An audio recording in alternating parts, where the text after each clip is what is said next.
King Jesus, King Jesus. Okay. Hey, I want to do this video about how these white, mad dog, racist killers is killing our poor, innocent black babies. Now, this case is actually about 5 years old. The media have been hiding it.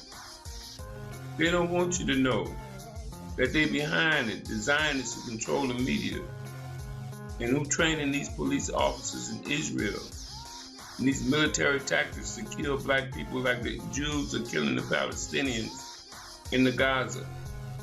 They want to do that to us here in America. They want to wipe us out like they did the Indians.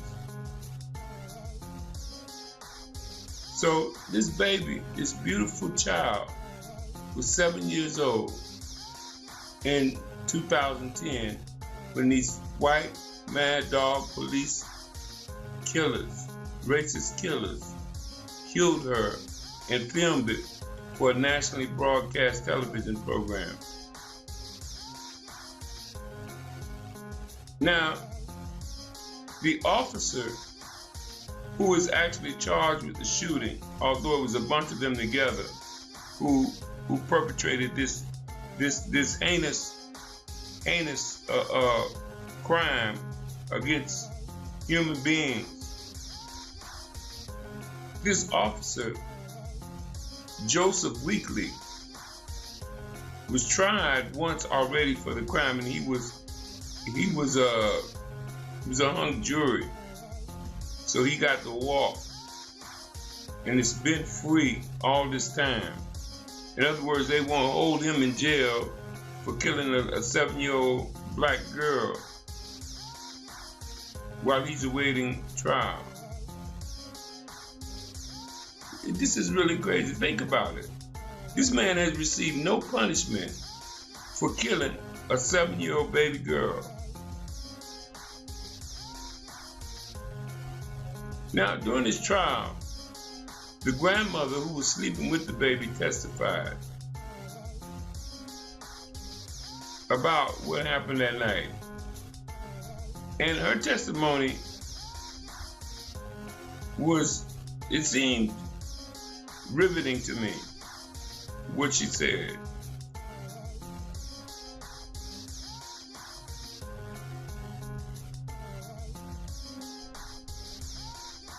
It says that it was an accident. The conclusion of the press is that it was an accident, but exactly what caused this killer, Joseph Weekly, to kill this 7-year-old girl is still a matter of dispute. How can it be an accident if how it happened is a matter of dispute? It shows you how this press is pushing for the killing of black people. It has no sympathetic, bias for black victims at all.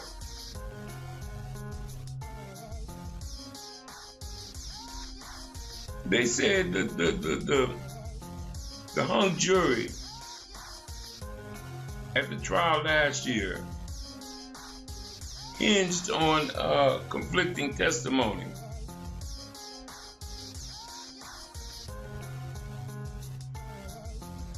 And apparently, the court gave more weight to the testimony of the killer than to the victim.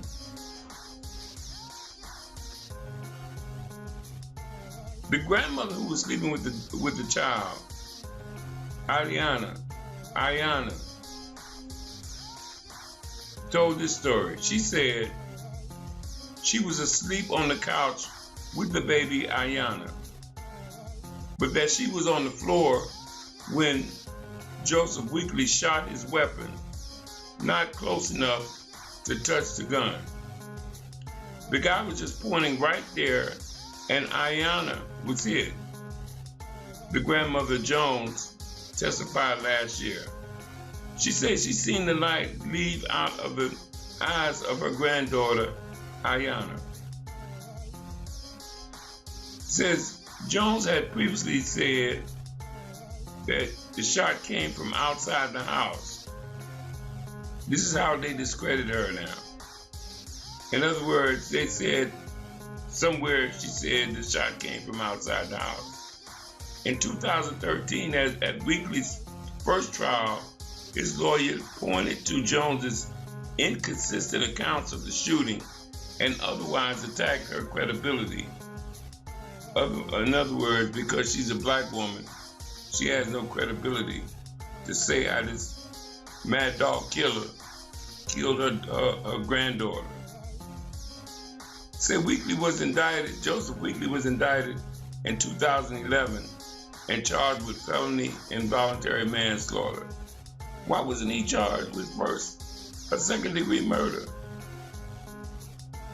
He came in there and he fired his weapon. He had the weapon. He knew he could kill. So they're saying if he is convicted, he faces up to 15 years in prison.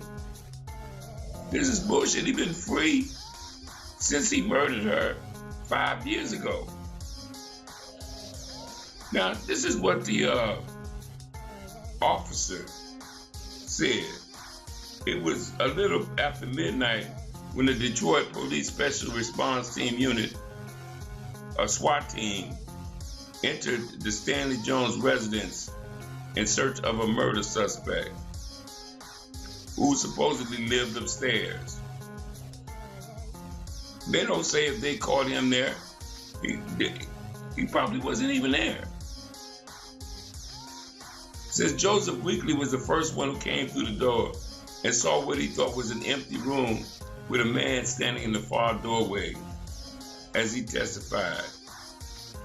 So according to him, another officer threw a flashbang grenade through the window, temporarily blinding him. Then when he gained his sight, he saw what he thought was a pile of clothes and shot at the pile of clothes. Claimed the grandmother, Aiyana Jones, who had been sleeping on the couch with the girl, smacked his weapon, and the MP5 machine gun in his hand went off and killed the baby.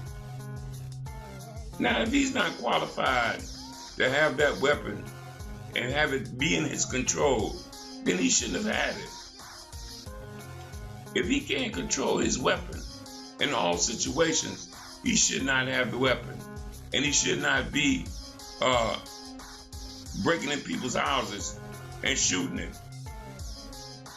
Now, they had a camera crew from A&E's The First 48 following them around. And they were all hyped up because they was in the movies. This is kind of the kind of creepy shit these folks is about. Now, I want you to hear this witness's testimony about the case. I want you to hear this witness's testimony about the case. It's not to be on the street like that. I make no sense about this to kill little kids. It's really sad. You know, it hurts my heart so bad. You know, they was wrong. They did it wrong. They didn't announce nothing. When they just took that baby's life. I'm right around the corner, and it's really sad. You know, and they need to do something. This man, they need to do something about these police because they're not doing it right. Taking babies' lives. I'm sorry. God bless you. And she apologizing more than they ever apologized. Yes. This is the video of the actual incident. This is the video of the actual incident.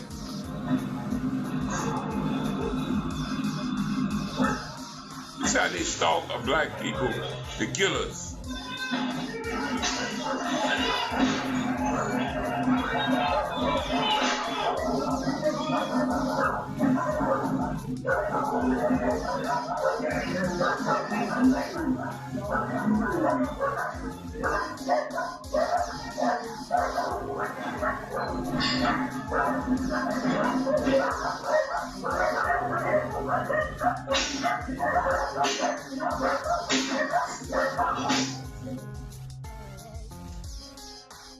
These crackers is bullshit.